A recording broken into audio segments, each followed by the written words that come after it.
ሰላም ውድና የተከበራችሁ ቤተሰቦቼ በሙሉ ሀባይብ ሁላችሁንም ሰላም ብያለሁኝ። በያላችሁበት ሰላማችሁ ብዝህ ትርፍርፍ ይበልልኝ እያልኩኝ መጣሁኝ። አይ እናንተ ምድር አሽቃባጮች አሁን የት ልትሄዱ ይሁን? ያ አብርሽና ያ ሩታ ዱባይ መሄጃው ቀን ደርሷል። እናንተ ምድር አሽቃባጮች አሁን የት ልትሄዱ ነው? እነሱስ ያው ከመጀመሪያም እኛ መሄጃችን ዱባይ ነው፣ ሰርጋችንም ዱባይ ነው እያሉ ብዙ ጊዜ ሲያወሩ ነበሩ። እንዲሁም ደግሞ ምድር አሽቃባጮች እንዲሁ በቃ አብርሽና ፍቅር ናቸው እያሉ እንዲሁ ብድ እያሉ ነበር ማለት ነው። ያዛኔ እኛ ታው እናንተ ምን እየሆናችሁ ነው? ሩታ እኮ ለፍቅሩ ስትል ስንት ነገር መስዋዕትነት እየከፈለች አይደለም ወይ? ይህንን አታቁም ወይ? ምን እየሆናችሁ ነው? ታው ተረጋጉ፣ ቀሱ በሉ። እንዱስ ለፍቅሩ ብላ ዝቅ ብላ እንዱ ሴትነት ሳያግዳት በቃ አፈቅርሃለሁ ብላ እየመጣች ቪዲዮ የእያንዳንዱን ቢታዩ እንዲውስ ይህንንም ባላወራችሁ ነበር ማለት ነው። ግን ችግሩ ምንድነው? እናንተ ስራችሁ ማሽቃበጥ ስለሆነ ትንሽ እየተረጋግታችሁ አይደለም የሚታዩት ማለት ነው። በቃ ይሆን አለ አይደል? ይሆን ወይ መጀመሪያ ተወስናችሁ ወይንም መጨረሻው ላይ ያችን አይታችሁ ከዛ በኋላ ማለቅለቅ ነበር ማለት ነው ስራችሁ። ምድር አሽቃባጮች የት ልትሄዱ ነው? ሩታና አብርሽ ዱባይ ሊገቡ ነው እያልኩኝ እኔ ደግሞ መጣሁ። እንዲሁ አንድ ቀን 2 ቀን 3 ቀን ስንል አሁን ቀኑ ስንት ነው ዛሬ? እንዲሁ በቃ 2 ቀን ነው መሰለኛ ቀራው አይደል?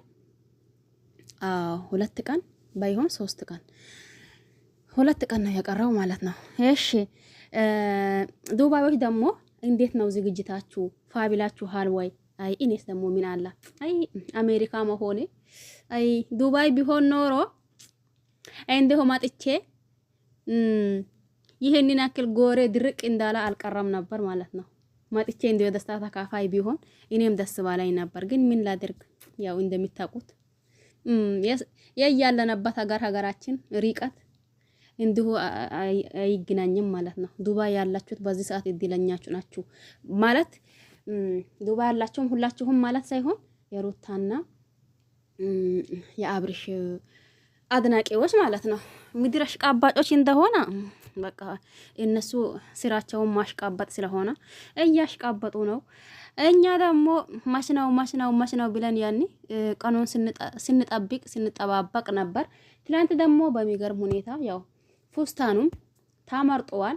የሰርጉ ፉስታን የአብርሽ ሱፍ ደግሞ ቀርተዋል። እሱን በሌላ ቪዲዮ እናሳያችኋለን እያሉን ነበር ትላንት። እኛም ደግሞ አይተን በቃ አሁንስ አማን በቃ አሁንስ ማፊ የሚን ማፊ የሳራ አሁን በቃ ሁሉም ነገር ተስተካከለ ማለት ነው።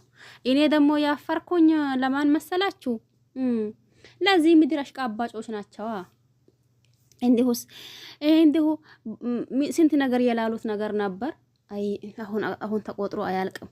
ለማንኛውም የሩታና የአብርሽ አድናቂ እንዲሁም ደግሞ ወዳጆች በሙሉ እንኳን ደስ አላችሁ።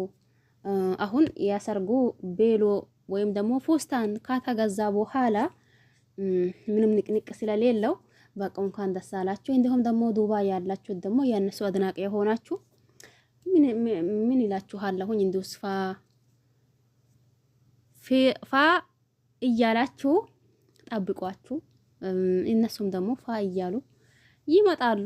ከዛ ያለው ነገር እኛ ደግሞ እዛው ሩቅ ሀገር እያለ ነው እንዲሁ ቪዲዮ እንዴት ነው ብለን በእጃዩ ሳይወጣ እንጠብቃለን። የተኛውም ሰው ይሁንና በሩታና በአብርሽ በኩል በደስታቸው በኩል ተካፋይ ሆኖ የሚመጣውን ሁላ ገብታን እንዴት ነው ምንድን ነው ስንል ነው የምንቆየው ማለት ነው። እናም ደግሞ ዱባይ ያላችሁት እድለኞች ናችሁ። ያው እያያችሁ ፋ እያላችሁ እኛም ደግሞ እናንተን እንዲሁ ከጎን በቪዲዮም ቢሆን አብሽሮ ለማለት ዝግጅ ነን። ለማንኛውም የምር ደስ ብሎኛል ማለት ነው። ያ ሁላ ውጣ ውረድ፣ ያ ሁላ መከራና ስቃይ አልፎ ዛሬ ደግሞ የፉስታን ወይም ደግሞ የቤሎ መረጣ ደረጃ ሲደርሱ ደስ ብሎኛል። እንዲሁም ደግሞ አብርሽም አሞኛል እያላ ነበር። ሰርጉ ነው እንዴ? አንተ ደግሞ ያሳመማህ ምንድነው? ይመስለኛል አው ሰርጉ ነው መሰለኝ። እንዴ የሰርጉ ሀሳብ ይሄ ነገር እንዴት ሊሆንልኝ ነው? እንዴት ሊሆንልኝ ነው እያልከ ነው መሰለኝ። ኢንሻአላህ ይሻልሃል ማለት ነው። ምንም አይሆንም።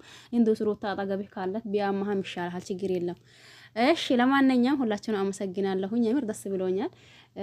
ያኔ ማለት ከብዙ ስቃይና ከብዙ እንግልት በኋላ ያው ይሄንን ነገር እንትን ስላሉን ደስ ብሎኛል። እናንተም ደግሞ ደስ እንዲላችሁ ተስፋ አደርጋለሁኝ። በሌላ አዲስ ቪዲዮ እስከምንገናኝ ድረስ ሁላችሁንም አመሰግናለሁኝ። እንዲሁም ደግሞ ለቤቴ አዲስ የሆናችሁ ሰብስክራይብ ማድረግ አትርሱ። ነባሮች ደግሞ ላይክ እንዲሁም ደግሞ ሼር እያደረጋችሁ ብታበረታቱኝ ደስ ይለኛል እላችኋለሁኝ። በያላችሁበት ሰላማችሁ ይብዛ። ቼር ቆዩልኝ። በአዲስ ቪዲዮ እስከምንገናኝ ድረስ ማለት ነው። የሩታና የአብርሽ ወዳጆች ያው ላይክ ሼር እያደረጋችሁ አበረታቱኝ። ከእናንተ መሀል አንደኛቷ እኔ ነኝ። ባይሆን የዱባዩ መምጣቴ ባይሆንም እንደው ዝም ብዬ ቪዲዮ በማየት አለሁኝ ከእናንተ እኩል ማለት ነው። ለማንኛውም ሁላችሁንም አመሰግናለሁኝ። እንዲሁም ደግሞ አብርሽና ሩታ አይገናኙም እንዲሁም አንድ አይሆኑም እያላችሁ እየነበራችሁ አሁን በዚህ ሰዓት ምንም ማውራት ስለምትችሉ ዝም በሉና ማያት ብቻ ነው የሚመስለኝ ማለት ነው። ለማንኛውም ሁላችሁንም አመሰግናለሁኝ። የሩታና የአብርሽ ወዳጆች ደግሞ እንዳልኳችሁ ላይክ ሼር ብታደርጉ ብታበረታቱኝ ደስ ይለኛል። ሁላችሁም ሰላማችሁ ይብዛልኝ። ቼር ቆዩልኝ። ባይ ባይ።